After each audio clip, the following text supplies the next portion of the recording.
चैत में काहे खाती बोलावे काहे खाती कि हमारो नाती रहीते तब भोर में जब जाड़ लागी जी सर तो बड़ी पुरान हो गई बाबा रहे नए ना अब एगो गावे के बड़े रजौन कहीं चलो माइनर में हो रहना भाई दुगो ऐसे गावे तन के भोर हमारे से हुई सही बात। अब हम सोचनी कि चैत गई बा कि रउरा वो दोसर गीत बदलवा देनी तो हमार दोस्त का बा ई गीत बलिया बक्सर छपरा सिवान गोपालगंज पूरा भारत में छोड़ के भोजपुर जिला में कमे भइल बा और वो तरारी विधानसभा में तो जाई रउरे मन रही ऐसा कि रउरा सबसे इतना प्रेम बा कि अब रउरे ना रही तो के कर रही तनी बैठ से लगू है गीत हो अरे की आज राजा जी ज्वाला कुमार साहब वार्ड पार्षद साहब ग्राम कचनत भैया के बहुत बहुत आशीर्वाद कचनत गांव के बड़ी हमरा ऊपर प्रेम बा अजय यादव जी विजय यादव जी के बड़ी प्रेम हमरा मिलल बात से लेकर वह घर में एगो हमार भाई रहल राजेश यादव जरा संगे हम तो गोला गावत रही सही बात। आज बेचारा गुजरात में बा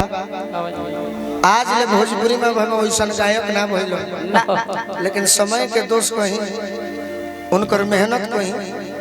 जौन पूर्वी गावत रहन राजेश यादव आज लइसन कोई ना गोलक पतर की आवाज रहे कोई ना बाकी हम एजा आ गए नहीं बेचारा ध्यान ना दिहल यादव जी के दूध पी के हम राजा जी के कुरवे तक पहुंच गई नहीं और गुजरात चल गई बाकी कचनत गांव के बड़ी प्रेम दिला हाँ रो के कहीं देखले बनी हम सही धरती पर गाना के फरमाइश कोयल के कुक खुदी आदमी धरती पर रहेला। मंटू राय जी मुखिया जी के आशीर्वाद मिलल बा हमार मंटू चाचा हुए बचरी वाले नो हाँ अरे सब कोई के दे दे सब कोई के सब गीत फिर देखिए अब दूगो के बाद बढ़ाई जाम जब हमारे चंदन गाली तो दूगो मरी हो तो खिलाड़ी हो खिलाड़ी के मतलब का आज धोनी मरले 4 गेंदा में 20 रन वह काम करे के बा तनी बजाऊ ना लोग को घूम जाए कि आज हो पहिला मिलनवा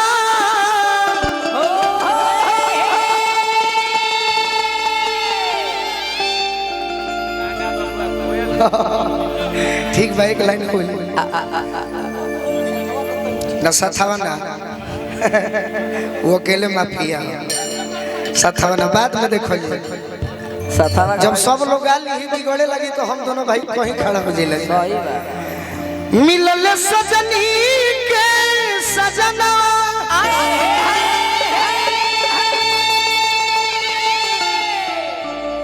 टेंशन मत लो पैक्स अध्यक्ष प्रत्याशी वीरेंद्र चाचा के प्रोग्राम हो हां जी लिट्टी चोखा खा के जाइए जौरा लाना जतने लोग खाला उतने और बढ़ेला सुनी सुनी भगवान अरे जन बिहान हो खेती ऐसा जिला परिषद तो हम देखबे ना कोई जे बिना खर्चा के अपना व्यवहार पर बम्फर वोट से जीत गई सही बात। मुखिया भी रहो तो उतने व्यवहार है अपने व्यवहार के बल पर पियरों के कौन संख्या हम नहीं जाना 12 हमरा दुदुन चाचा ग्राम लहठान से जेकर बचपन से प्रेम मिलत जय हो कि सुनी सुनी भगवान तो अजय बाबा के चेहरा बुझाता छिलबिलिया से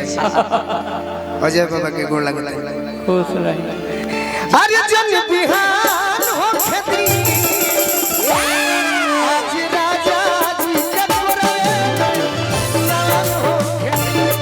आज राजा जी के पुरे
बहादुर भैया,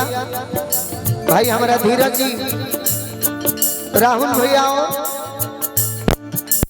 दिलेर इंसान समाज सेवी वीरेंद्र सिंह जी डीलर साहब, पैक्स अध्यक्ष प्रत्याशी, कुछ दिन में प्रत्याशी हट गई, पैक्स अध्यक्ष बाद में हम के पहुंच गए कुछ दिन में। वीरेंद्र सिंह जी के बहुत बहुत आशीर्वाद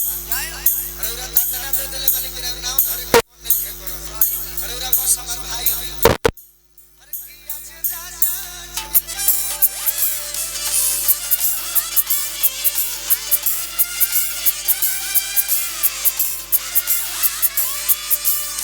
लड़की को हम दिया मनोज ठाकुर जी को से आशीर्वाद राजा जी के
बहुत बहुत आशीर्वाद सम्मान प्यार।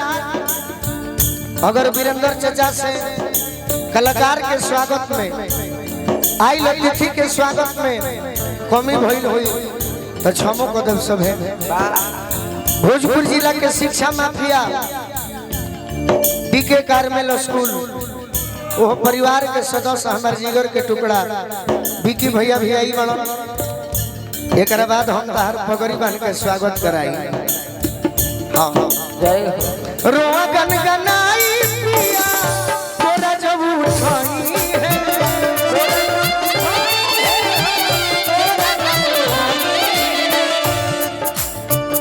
अरे इतना हम ले ले बनी यहाँ से जब कितना ले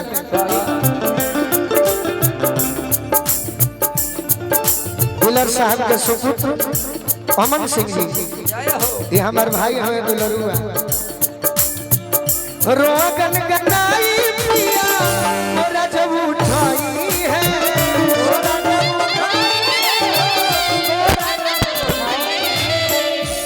ललन भोजपुरी हमार जियारा जुड़ाई है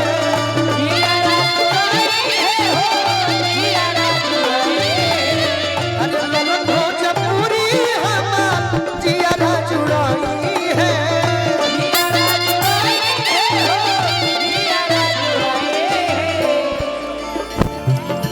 हमारा वीरेंद्र चाचा के चाचा अमित चाचा की ओर से यही दरिया आशीर्वाद गीत संगीत में गोलू राजा पर और समाज सेवा में हमारा वीरेंद्र चाचा पर बनौले रखम सब। जय हो ये जगदम्बा चाची गोलू राजा के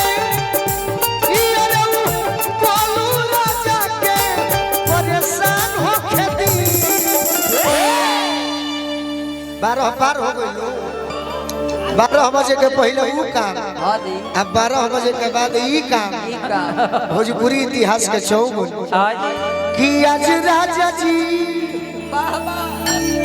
के कोरवे में जय हो अरे जवान हो खेलो